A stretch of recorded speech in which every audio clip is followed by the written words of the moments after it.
I'd thought about this visit for 2 years, working it out over and over again in my mind, trying to imagine how it would be. When I first left the ranch, I guess I was too busy enjoying my sudden feeling of freedom, of being on my own to think much about the place. But little by little, it began to creep into my thoughts, and I'd think about my house parents. We all called them Mom and Pop, always pulling in the reins when I wanted to let loose, but always there, day or night, ready to help whenever a guy needed help. But it wasn't until we turned into the road that leads to the ranch and I saw the boys that I realized down deep inside I was coming home. Some things had changed.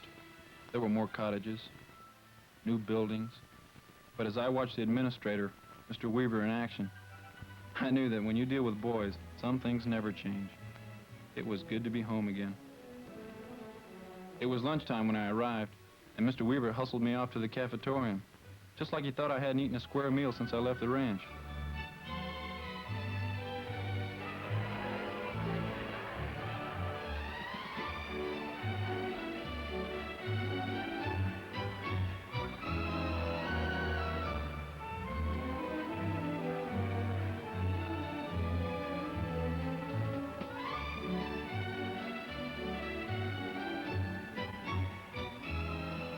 Lunchtime turned out to be a real homecoming. I didn't think so many people would remember me. After things settled down, I asked Mr. Weaver about some of the boys I had lost track of, and he brought me up to date. As we were talking, I couldn't help noticing a rather unhappy-looking little boy at one of the other tables, and I began thinking about my own first couple of weeks at the ranch. Things at home, well, they were pretty rough. Mom was trying her best, I guess. But when Dad was killed in that accident, she just seemed to fall apart. With Dad gone, no money coming in, and she had never worked before or had any kind of training or anything. I could understand that she was scared, but she just cried a lot. The neighbors tried to help. One of them even talked to the sheriff, and he came to see us.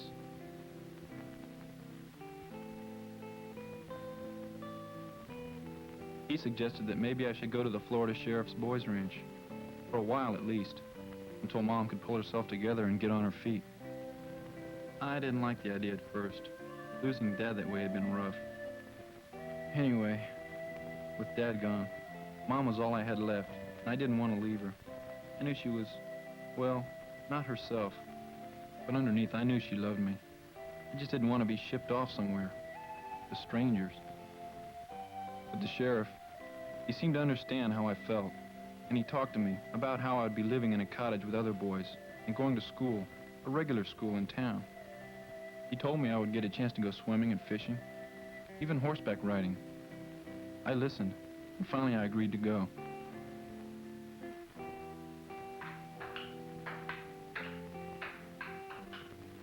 When I got to the ranch, though, I kind of kept to myself. I can't explain it exactly, but I was afraid. Afraid if I made friends or got to like the place, something would happen and spoil it. I know now that feeling had something to do with losing Dad so suddenly. But all I knew then was I was scared. The boys tried to get me to join in. Something inside just wouldn't let me. Little by little, though, during those first weeks, the boys, and especially Mom and Pop, worked away at the shell I had built around myself. Before I knew it, I began to forget my hurt, my fears, my loneliness. I was just too busy having a good time.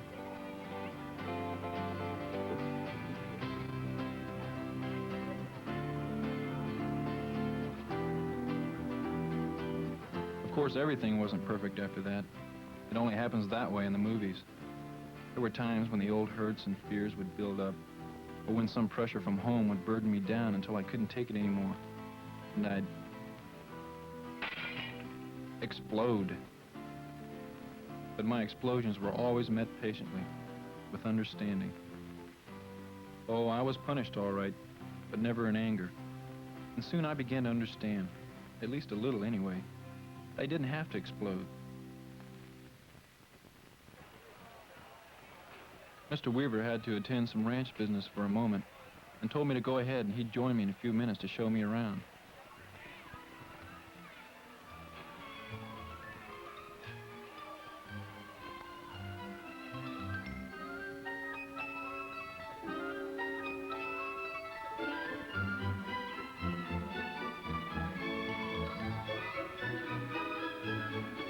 I guess anybody who comes home after being away for a while has the same experience.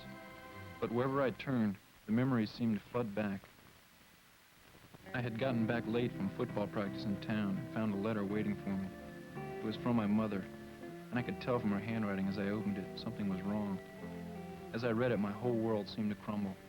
I had to go somewhere to be alone. The chapel just seemed like the best place. I don't think I gave any thought to praying, or even to God when I decided to go to the chapel. Still, I remember I had a strange feeling of peace. She was sick, she had written, and had to go to the hospital for an operation. And she didn't know if they'd hold her job for her. But don't worry, she wrote, things will work out. Don't worry. That was like telling me not to breathe. She was trying so hard, too. But under all this pressure, well, I didn't know what would happen now. I guess he had been looking all over for me, but he didn't say a word. It was Pop. He just sat down beside me. He saw the letter and put two and two together. I gave it to him and he read it. He seemed to know what was going on in my mind. Then he just talked to me quietly. Sure, I could leave the ranch if I really wanted to, quit school and get a job. What about the future? If I stayed and finished school and went on to college like I had planned, couldn't I be of more help to my mother in the long run? Of course, he said, the decision was mine, and whatever I decided, he'd do his best to help me. Then he just got up and left me alone.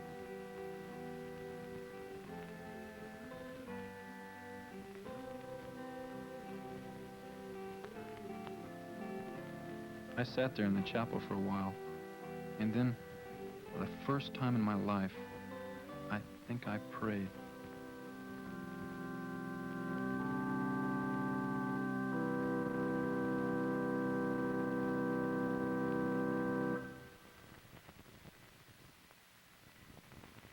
When Mr. Weaver came out and saw me looking towards the chapel, he asked me if I had seen how the ranch library had grown.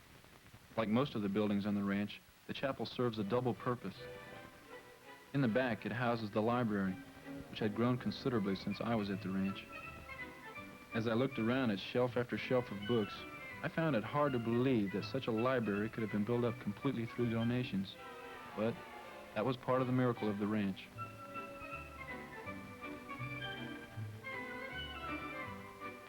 A large map caught my eye, and Mr. Weaver pointed out that the pins represented the counties from which our boys have come over the years. I hadn't realized that we have had ranches from almost every county in the state. It was time for that tour Mr. Weaver had promised me, and since I had to catch a bus back to base that evening, he suggested that we use the car. First, he pointed out the new cottages that had been built since I was at the ranch. The ranch is filled to capacity now, with about 100 boys. It bothered me that there were still so many boys who really needed the ranch, still waiting to get in. Mr. Weaver agreed that this was a sad thing. He pointed out that the one thing the ranch never seemed to run out of was boys in need. We passed by the new supply and storage building. This is the building that houses the ranch store, where the boys learn to balance a budget by stretching their clothing allowance to cover the things they need to buy and the things they want to buy. They also have a chance to stretch their clothing allowance by turning in things that they have just outgrown for credit, which, let me tell you from experience, is the greatest incentive for taking care of your clothes. Down the road, Mr. Weaver pointed out the ranch fire station, complete with its own engine. Behind the station, in the tradition of making everything serve double duty, is a repair shop. The ranch now has its own telephone exchange station and a new sewer system. In fact, it's become a sort of city all in itself. Our next stop was the new medical and dental clinic. It was something the ranch really needed, but the conversation always got around to money, and the amount of money needed to build and equip a decent clinic always seemed out of reach. It's a funny thing about the ranch, even if there is no money in sight, when the time comes that we really need something, somehow, some way, the money is always there. Somebody up there must like us. There was one other spot I wanted to see before we headed back to the office. On the way, we passed another new building. I recognized a familiar face. It was a boy who had left the ranch before I did. Mr. Weaver told me he had just gotten married and brought his wife to the ranch for a visit. As we pulled off the road towards the river, Well, like I said before, there are some things that never change.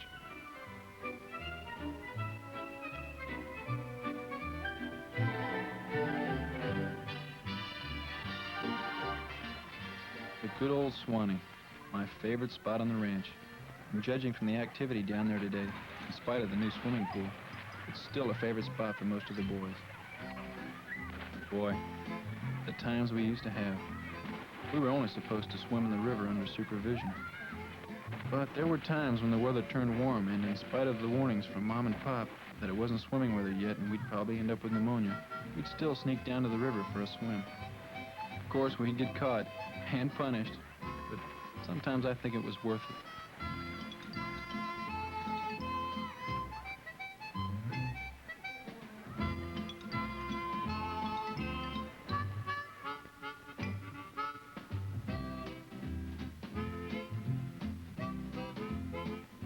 This is a sketch of a proposed building that we will have very soon, and all because of the very wonderful and fine support we're getting from the people from throughout the state. Which brings me to what I wanted to say. It's, well, for the ranch. You know this isn't necessary, Jim. Yes, sir, it is, for me. I know we're not expected to pay back the money it costs to keep us at the ranch, but, well, let me explain it this way. If it hadn't been for the ranch, I don't think I would have made it. That's why I want you to take this now. I know it's not much, but maybe in some way it will help, and I'll be helping some other boy who needs to feel that somebody cares. Okay? Okay. It's every boy's hope to lift up his hand and find there a grip that he can understand. A grip that is strong, that guides, that shares. A grip that says somewhere someone really cares. There is a place where he can find his dream, where love and understanding are important things. A place that's built by folks like us. A place with people that a boy can trust. A place where a boy can grow up strong, where he can learn the difference between